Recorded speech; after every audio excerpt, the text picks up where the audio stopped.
and onto the front straightaway, and there is traffic in front. Here's Schroeder now. Will he get to the checkered in car number 12? Looking for the checkered. He's got the victory. Sharp has to settle for second. Third place. Dorsey, thanks for joining us today. I'm excited to have you on the show.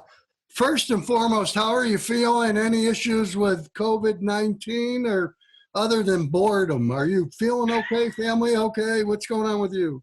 Yeah, man, we're all good. We're really good down here in the Keys. You know, it's kind of a strange situation because unlike most of the rest of the world, there's only one way in, one way out, and they've got that shut down in Miami. So there's no tourism. There's nobody here. Everything's shut down. It's just the people that live here. So really strange environment. I'm ready to go racing again. I'll tell you that much. I don't want to pound on a bunch of old war stories of just racing. I want this to be a time for people to get to know you. You know, the off-track exploits were a lot more legendary than your on-track. You had a reputation of racing hard, but living hard and having a good time through it. And it's almost as if that era of racing is gone in some respects. It's gotten, I don't want to say it's gotten boring, but it's gotten a lot different than your heyday of running. Tell us about that. What's your view of it? You know, in my day, you know, you got to look at who my heroes were. My heroes were Jackie Stewart and guys like James Hunt and guys like Nicky Lauda. And these guys were international playboys. They were entrepreneurs. They were on the wild side, and I was right there with them, you know. And that's still good by me. I have no problem with that because I'll tell you one thing: racing is taxing on all levels. It takes all your money. What's being asked is huge. It's absolutely huge. And so that being said, you know, you play hard, you work hard, you play harder. That's the way I look at it, you know. And we ran hard and we did everything that we wanted to do, and we knew we could get hurt. We know we could get killed. We knew what we were doing was dangerous, but we were gods, man. And Dorsey Schroeder appears to be okay as he reaches down and looks for his bells. But he's a bit stunned there. At least the car is still intact, Paul. You can see it all intact, and he's moving, and that's always a good sign. Boy, covered in mud, looking at the car that is so terribly damaged, but he obviously is unhurt. You know, your career, I think, connected old school and new school. Tell me, if you had to pick one chapter, what was your favorite chapter and why? That'd be a tough one. You know, there was never a bad chapter, first of all. In its own way, as I became an overnight sensation after 14 years, after all of a sudden I got this ride with Jack Roush in Trans Am, and then in IMSA GTO, and then in NASCAR, and then I went on and on and on. IROC, the things you mentioned before. Each one of those steps took its toll on the ability to have fun. You know, the fun side of things diminished as the popularity, as the grind on you got bigger.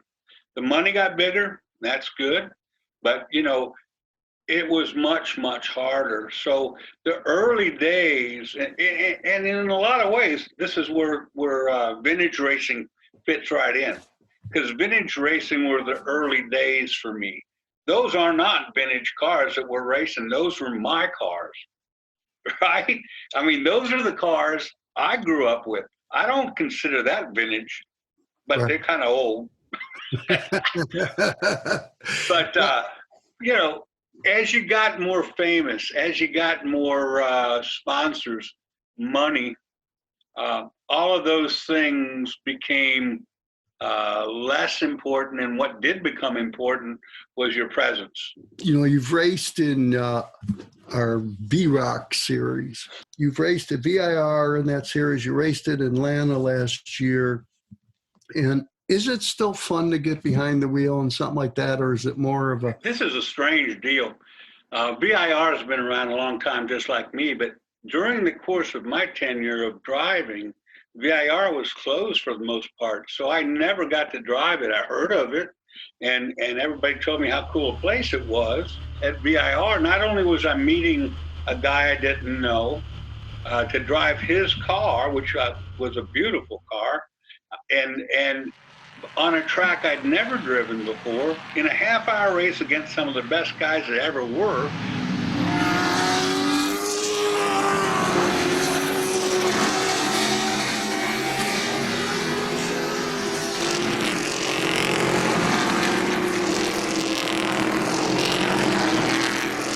And I learned a lot from it. I learned a hell of a lot from it. You know, not only just about that racetrack, but about the seriousness of how things have gotten. You know, these cars that were put together by these guys were really fast, good cars, but they were old school cars.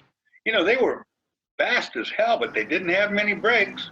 They didn't have a lot of tire on them, you know, and so you had to go back old school, and that was good. I mean, I liked that, but it wasn't, you know, I needed another 3 or 4 days to get caught up with where I really needed to be in that deal.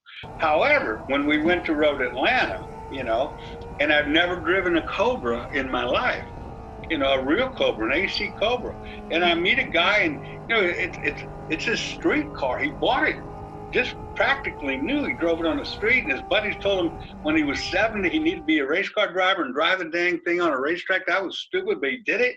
And then they let me drive it, and that was the second stupid thing.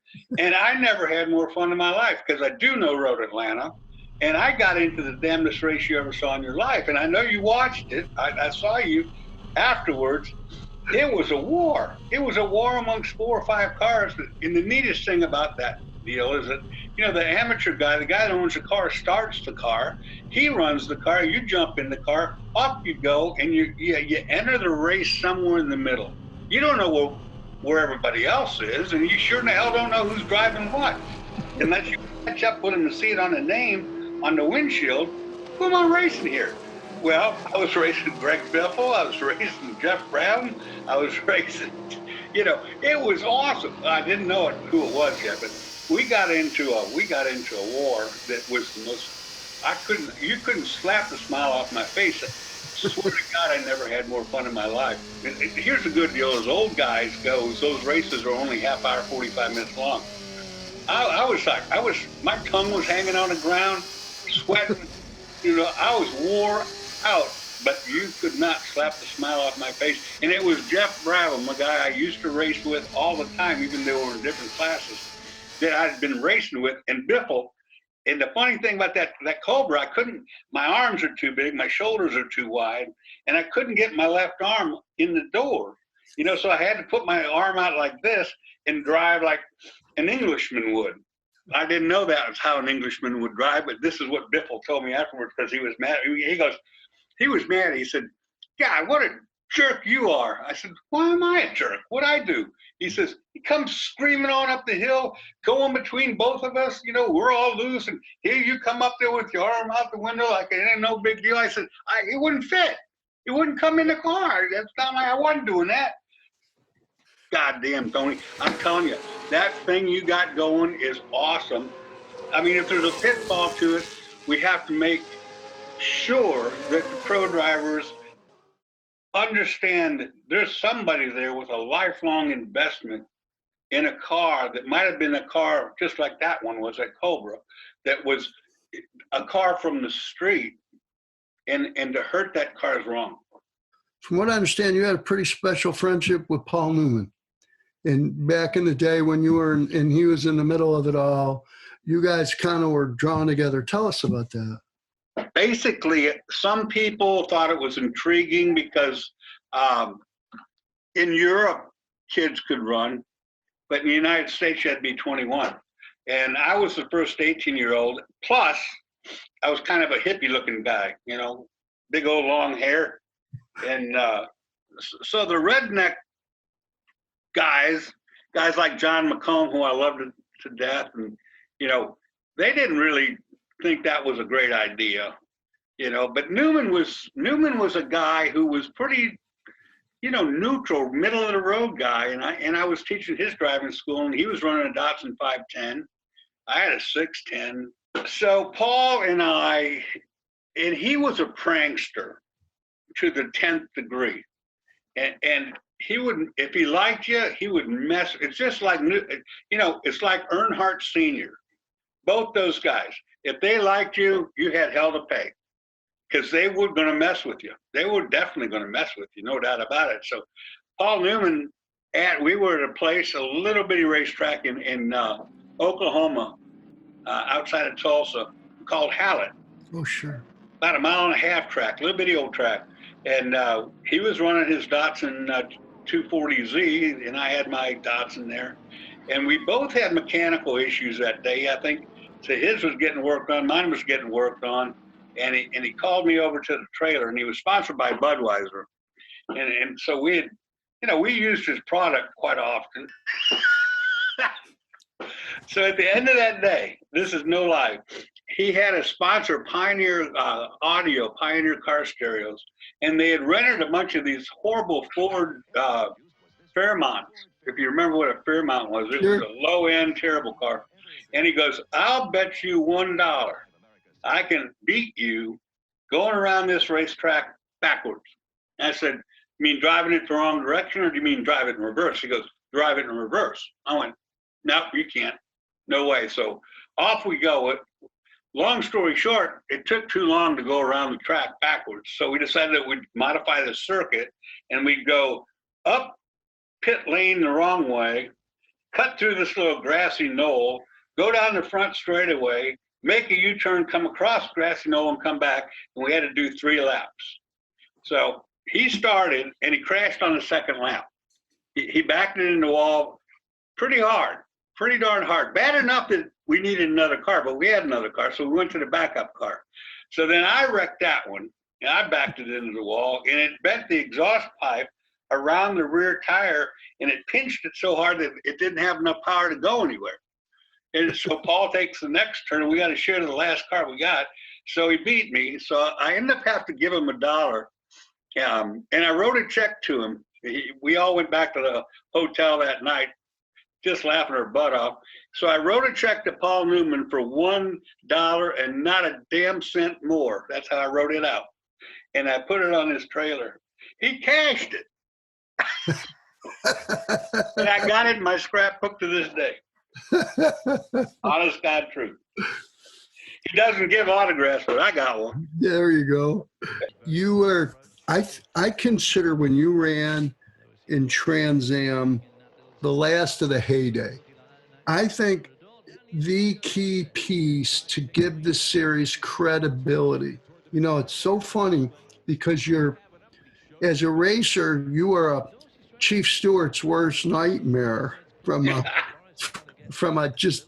stretch the boundaries, let's face it. Yet I've sat through your drivers' meetings and I've listened to you, and you command so much respect. You never talk down to the drivers. What's it like for you to come back to the fold as the guy that they look to and as a guy that marshals it, keeps it all going? What's it like for you to do that? Well, first of all, thank you for the accolades.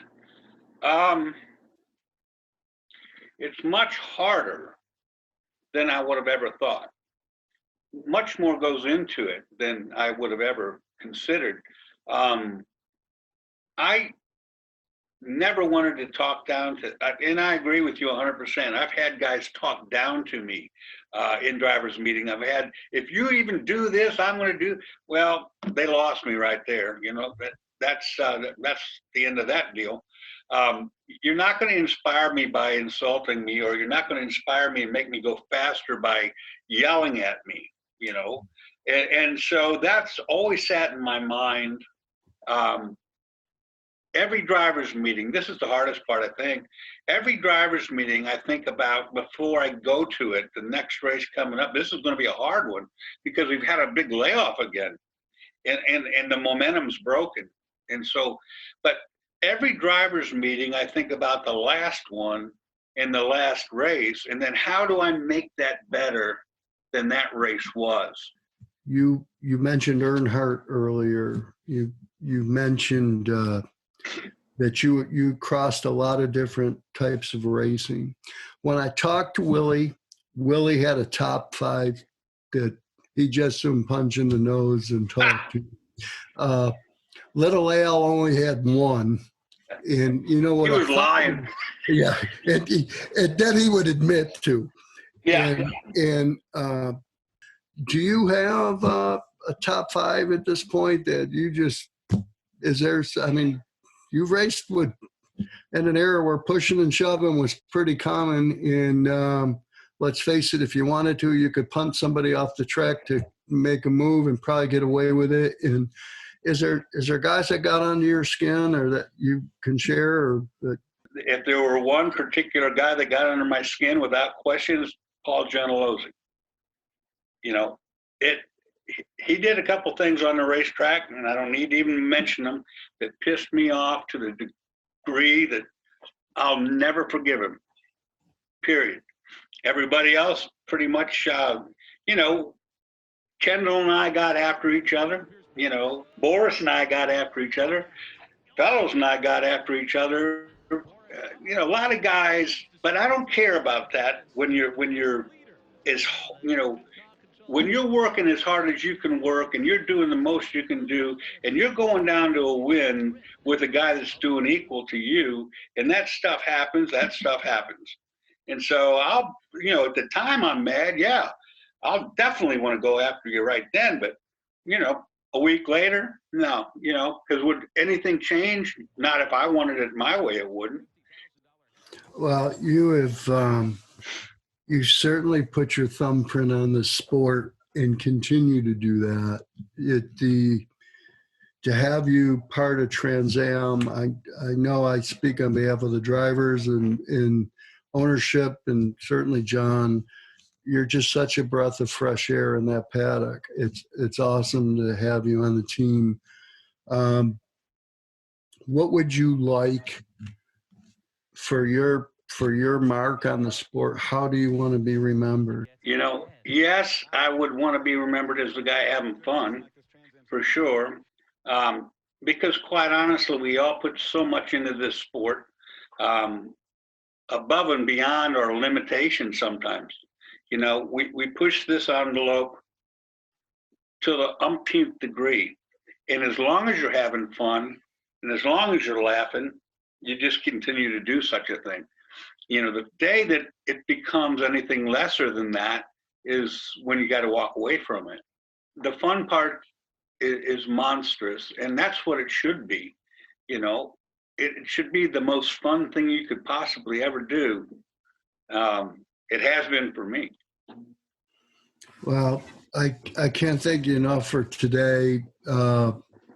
It's always good to see you. I can't wait for Indy. I think we had a pretty good shot to go racing. I don't know if it'll look exactly like it has in the past, but we're going to make the adjustments if they'll have us and go racing. I know a lot of guys are chomping at the bit to get back in the car.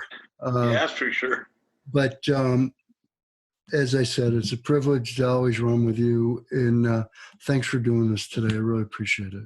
Thank you. Now, if you think this is scary, at 6 o'clock tonight Eastern, I've got to do the 5 questions with the racer, the dinner for racers. And so by 6 o'clock, which is 3 hours from now, this could be a mess. Well, you have fun tonight, my friend. It's always good to see you. Tony, thank you, brother. Have a great time, and thanks for everything you do.